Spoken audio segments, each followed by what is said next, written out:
پہلی کہانی للت میکن کی ہے۔ یہ بھارتی صدر شنکر دیال شرما کا داماد تھا، کانگریسی تھا اور 1984 میں لوک سبھا کا ممبر بنا تھا۔ وہ اندرا گاندھی کا دور تھا، گولڈن ٹیمپل پر آپریشن ہوا، اندرا گاندھی قتل ہوئی اور متشدد ہندوؤں نے 17,000 سکھ قتل کر دیے۔ اس قتل عام نے سکھ نوجوانوں کو باغی بنا دیا اور وہ چن چن کر بدلہ لینے لگے۔ باغی سکھ نوجوانوں میں رنجیت سنگھ عرف کوکی گل بھی شامل تھا۔ کوکی گل پی ایچ ڈی پلان کر رہا تھا، لیکن ایک سرکاری رپورٹ نے اس کا راستہ بدل دیا۔ 1985 میں سکھ قتل عام پر ہو آر دا گلٹی کے نام سے فیکٹ فائنڈنگ رپورٹ آئی۔ اس میں 227 لوگوں کو ان واقعات کا ذمہ دار قرار دیا گیا۔ للت میکن کا نام تیسرے نمبر پر تھا۔ دلی کے ہندوؤں نے للت کے اکسانے پر سکھوں کا قتل عام کیا تھا۔ کوکی گل نے اپنے 2 ساتھیوں کے ساتھ مل کر 31 جولائی 1985 کو للت میکن پر حملہ کر دیا۔ للت کی بیگم گیتا نجلی اس کو بچانے کے لیے آئی اور وہ بھی فائرنگ کا شکار ہو گئی۔ للت کی صرف ایک بیٹی تھی، اونتیکا میکن۔ وہ 6 سال کی عمر میں یتیم ہو گئی اور اس نے محرومی اور نفرت میں پرورش پائی۔ وہ نانا نانی کے ساتھ صدارتی محل میں رہتی تھی، لیکن بچپن کی یادیں اور نفرت ہمیشہ اس کے ساتھ رہیں۔ للت میکن کے 2 قاتلوں کو سزائے موت ہو گئی، جبکہ کوکی سنگھ امریکہ بھاگ گیا، نیو یارک میں گرفتار ہوا، 10 سال امریکی جیل میں رہا، بھارت واپس بھجوایا گیا اور اسے عمر قید ہو گئی۔ کوکی سنگھ بعد ازاں 14 دن کے لیے پرول پر رہا ہوا، اپنی بہن کے ساتھ للت میکن کی بیٹی سے ملا اور اونتیکا کی نفرت ہمدردی میں تبدیل ہو گئی۔ وہ اس کے گھر گئی اور اپنے والدین کے قاتل کو معاف کر دیا۔ کوکی سنگھ رہا ہوا اور یہ دونوں خاندان اب بہت اچھے فیملی فرینڈز ہیں۔ دوسری کہانی کیرالہ کی نن رانی ماریا اور اس کے قاتل سمندر سنگھ کی ہے۔ سمندر سنگھ ایک عام کسان تھا۔ اس نے زمینداروں کے اکسانے پر عیسائی مبلغ رانی ماریا کو مسافر بس میں چاقو مار مار کر قتل کر دیا۔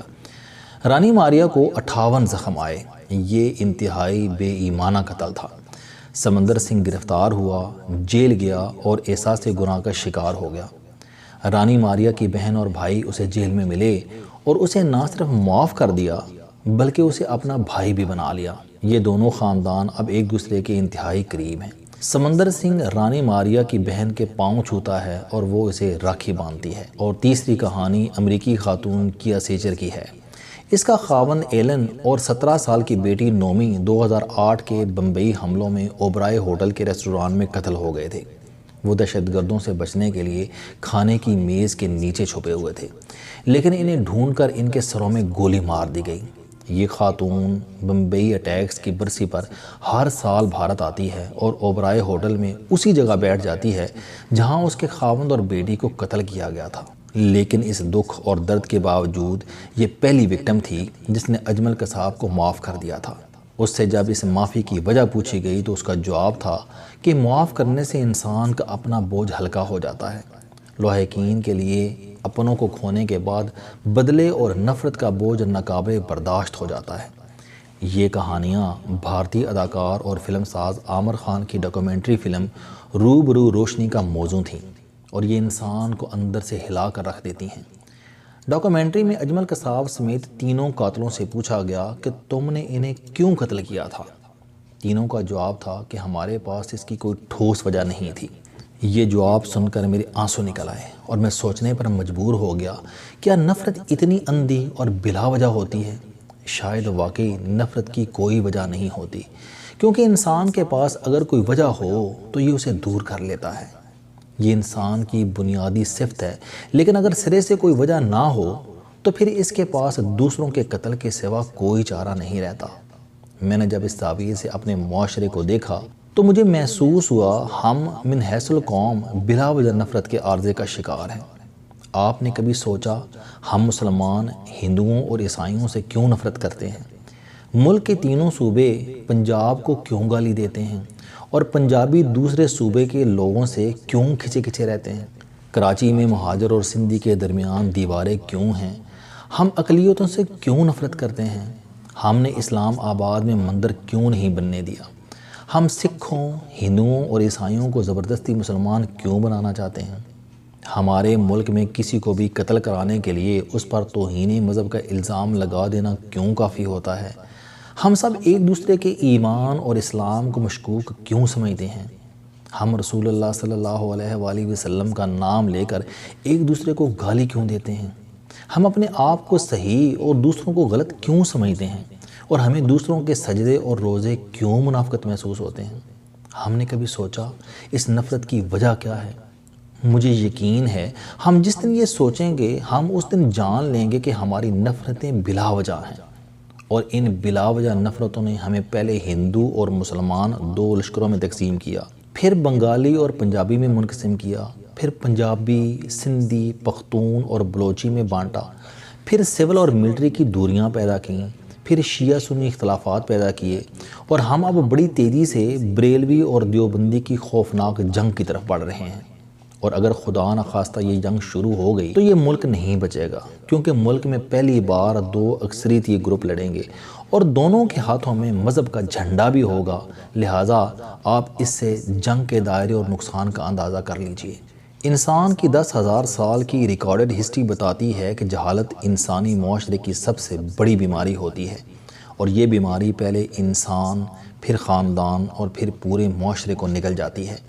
معاشرے کی دوسری بڑی بیماری غربت ہوتی ہے، اور تیسری اور آخری بیماری نااہلی ہوتی ہے، اور یہ تینوں بیماریاں جب کسی ایک جگہ جمع ہو جاتی ہیں تو پھر انسان بچتے ہیں، خاندان اور نہ ہی معاشرے، اور ہم بدقسمتی سے منحصل قوم ان تینوں بیماریوں کا شکار ہیں۔ آپ صدر پاکستان سے لے کر چپڑاسی پاکستان تک کسی شخص سے پوچھ لیں آپ کون سا کام آنکھیں بند کر سکتے ہیں؟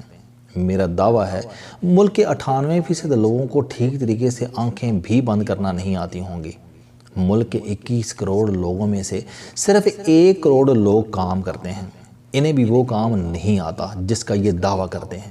ہمارے پروفیشنلزم کی یہ حالت ہے کہ ہمارے اصلی پولیس مقابلے میں پولیس کے لوگ مرتے ہیں، اور ہر آپریشن میں سینئر ترین لوگ ان ٹرینڈ دہشت گردوں کا شکار بن جاتے ہیں۔ دوسرا، ہماری آدھی آبادی خطے غربت سے نیچے ہے، اور جو خطے غربت سے اوپر ہیں وہ بری طرح ذہنی غربت کا شکار ہیں۔ آپ نے اگر ان ذہنی غریبوں کا مشاہدہ کرنا ہو تو آپ کسی 5 سٹار ہوٹل میں چلے جائیں، آپ کو وہاں سینکڑوں ذہنی مریض ملیں گے۔ آپ اسی طرح ملک کی کسی گلی، کسی سڑک پر نکل جائیں، آپ کو وہاں ہر طرف غربت کے ڈھیر ملیں گے۔ گویا ہم سماجی اور ذہنی دونوں سطحوں پر غربت کے شکار ہیں، اور ہماری پہلی اور انتہائی خوفناک بیماری جہالت ہے۔ ہمارے پروفیسرز تک کتابیں نہیں پڑھتے۔ یونیورسٹی میں ہم 3 اسٹوڈنٹس کو کتابیں پڑھنے کا شوق تھا، اور پوری یونیورسٹی پروفیسروں سمیت ہمارا مذاق اڑاتی تھی، اور یہ 30 سال پرانی بات ہے۔